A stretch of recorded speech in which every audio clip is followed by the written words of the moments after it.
Hello you! Bon, aujourd'hui, j'ai envie de te bousculer un peu. C'est ce que tu préfères dans mes audios, non?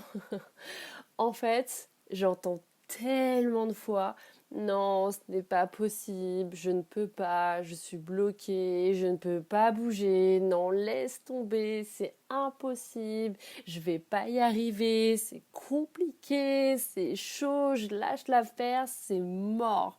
Tu sais, tous ces mots qu'on se répète et en fait qui forment des prisons pour nos rêves. C'est dommage parce que déjà, tu sais que les mots que tu vas employer vont définir ta réalité.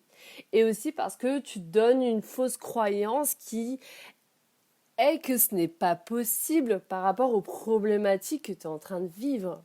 Alors que si je te dis, ben regarde, écoute, là la personne que t'aimes le plus, elle va mourir et que pour la sauver, faut que tu arrives à faire cette chose qui te semble impossible.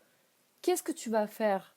Ah, tout d'un coup, tu vas agir et tu vas arrêter de te plaindre à l'instant T et dire qu'au final, tu peux pas y arriver, pas vrai? Donc, c'est possible. Et mieux vaut en avoir conscience et te dire, si, c'est possible, mais je n'ai pas assez la volonté de le faire. Et tu sais, et c'est normal qu'il y ait des choses que tu n'as pas envie de faire et que tu ne le fais pas.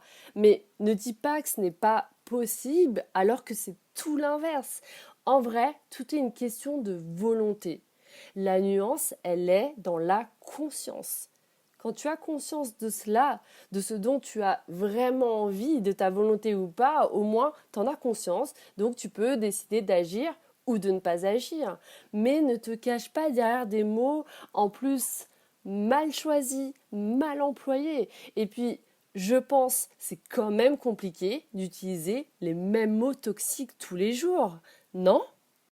Et quand tu te sens bloqué dans des choses où tu te dis ce n'est pas possible, je t'invite vraiment à te poser et à te dire, bon, déjà, est-ce que ce n'est vraiment pas possible? Ou est-ce que ça l'est véritablement? Et de te demander, est-ce que tu as vraiment la volonté de? Et si tu sens que tu n'as pas vraiment l'envie de faire certaines choses, c'est pas grave. Ce n'est peut-être pas des choses que tu as à faire en fait. Peut-être que ce n'est pas vraiment ça qu'il faut que tu fasses dans ta vie. Et si parfois il y a vraiment des choses que tu as envie de faire et que tu bloques pour les faire, c'est peut-être parce que ta vision n'est pas assez claire, que ta vision ne t'inspire pas assez. Et on le répétera à chaque fois, c'est la vision qui donne la direction. Donc, éclaire ta vision, éclaire ce qui t'inspire, fais des choses qui t'inspirent, qui te donnent envie. Et dès que ta vision est claire, ta direction voit le jour et ta volonté suit derrière. Comme quand je t'ai donné l'exemple d'aller sauver la personne que t'aimes le plus. Bah tu le fais et tu fais tout pour. Tu fais tout ce qu'il faut pour le faire. Donc juste la seule chose que je voudrais que tu retiennes, c'est qu'il y a une différence entre te plaindre et le cultiver régulièrement en te disant constamment que ce n'est pas possible et que c'est compliqué de faire le bolos, donc d'être peu courageux et de te plaindre pendant quelques minutes, voire toute la journée. Reviens au centre et identifie ce dont tu as vraiment envie de faire dans ta vie. Quelle est ta vraie volonté? Où est-ce qu'elle est ta volonté? Quelle est ta vision? Comment tu vas éclaircir ta vision?